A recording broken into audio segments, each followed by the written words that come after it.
This was clearly a Pakistan plot to get Masood Azhar out. Yeah, that's right.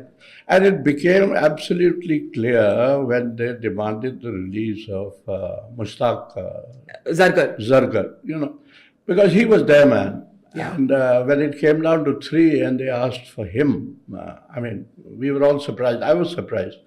And Farooq resisted that release till the end. He gave me hell for 2.5, 3 hours. What did he say to you? Because from what I remember at that time, I was reporting this story. Farooq Abdullah said he would resign if these 3 terrorists were released. He did not eventually resign. The story goes that the governor, Girish Saxena, managed to prevail on him not to resign. But what did he say to you? Did he tell you that you're making a terrible mistake? Oh, he said it over and over and over again. And you see, let me tell you the story from the beginning. Because once the CCS decided that these guys have to be released, then suddenly somebody realized that 2 out of 3 were in Kashmir jails. And then they said, Farooq will have to be informed, his permission will be required. And then they said, who's going to talk to Farooq? And they looked around the room, and as usual, Dulat will go. Brijesh said Dulat will go. So I said, sir, I will go. I looked at Jaswant Singh. I said, please call up Dr. Farooq. And, somebody political needs to inform him, and then I will go. So Jaswant Singh picked up the phone and called Farooq. And I went back to my office and I then called Farooq. I said, I'll be coming, sir. He said, I know you're coming. So might as well come and stay with me. So it was a nice, welcoming invitation. But when I got there, it was pretty nasty. What did he say? And, it was the month of Ramzan. And when I reached there, it was iftar time, and he said, let me go and say my prayers. And he said his prayers and came and drank his juice and ate his dates and whatever. And then he said, let's go into the drawing room. And that's when all hell broke loose, because he abused. He said everything. You guys are making a terrible mistake. He said everything.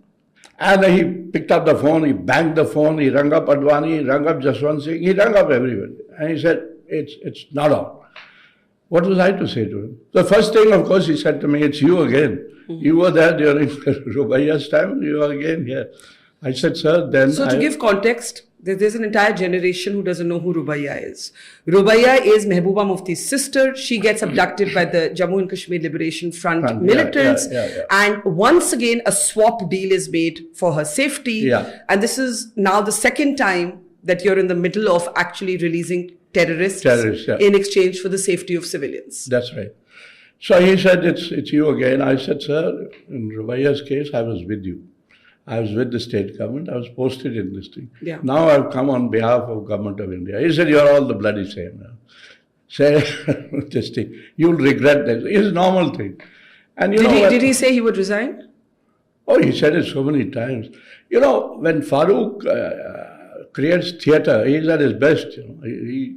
But did he feel it? Because he didn't eventually resign. Did he mean it? Of course, it's a mix with Farooq. Of course he felt it. But he was trying to persuade you to not do this. No, he couldn't persuade me. I was nobody. Or the government. I was just Advani, Jaswant. Yeah, he did speak to them. I mean, that's reality. And he banged the phone down and all. He said, Advani ji, aap bahut galti kar rahe hain. And then first he spoke to Jaswant, because Jaswant is the one who had called him initially. So he said, Jaswant Singh, aap bahut galti kar rahe ho. So Jaswant must have said, we are helpless, this, that, and he banged the phone. Then he picked up the phone and spoke to Advani. Because he realized, he's smart enough, that Advani was not fully on board. Yeah, I was just going to ask you, how visible was Advani's opposition to the release of the terrorists? Well, when Advani starts rubbing his hands and there's gesture, he was stressed out, and he felt that this is the weakness of India. But did he verbalize it? No. In fact, he absented himself from that crucial CCS meeting. Which in itself is a sign, right? Yeah, but the point is that he could never have opposed what Atalji decided. If Atalji decided this is to be done, then it had to be done. Advani could never take an opposite position. But yeah, he was not very happy about it. If there was one person who was not very happy, then it was Advani. Now,